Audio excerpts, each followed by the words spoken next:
হুম, আসসালামু আলাইকুম। মির্জা ফখরুল সাহেব তিনি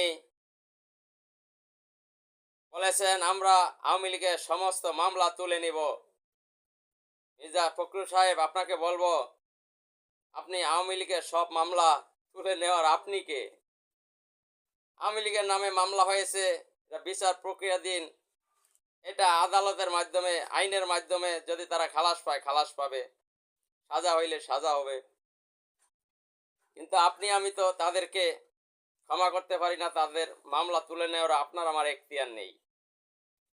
আপনি তাদের মামলা তুলে নেওয়ার কথা বলে তাদের সিম্প্রীতি আপনি বিএনপি অর্জন করতে চেয়েছেন।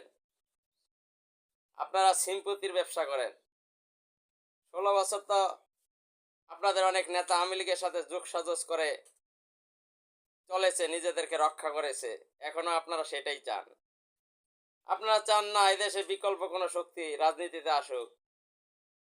আপনারা এই দুই পার্টি দেশটাকে ভাগ করে চালাতে চান,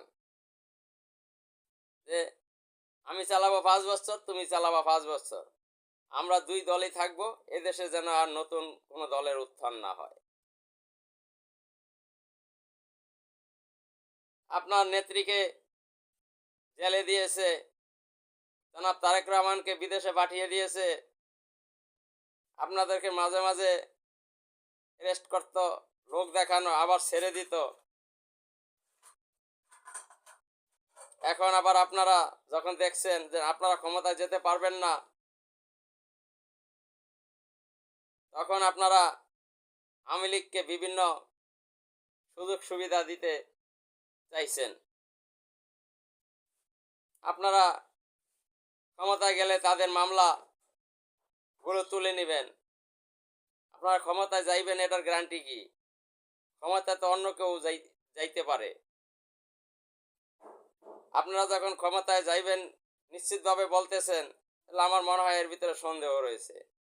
যে ডক্টর ইউনূস বাহিরে গিয়ে জনাব তারেক রহমানের সাথে বৈঠক করেছিল, তখনই মনে হয় আপনারা চুক্তিপত্র করে এসেছেন যে ডক্টর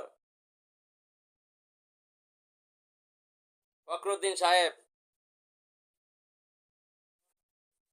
ডক্টর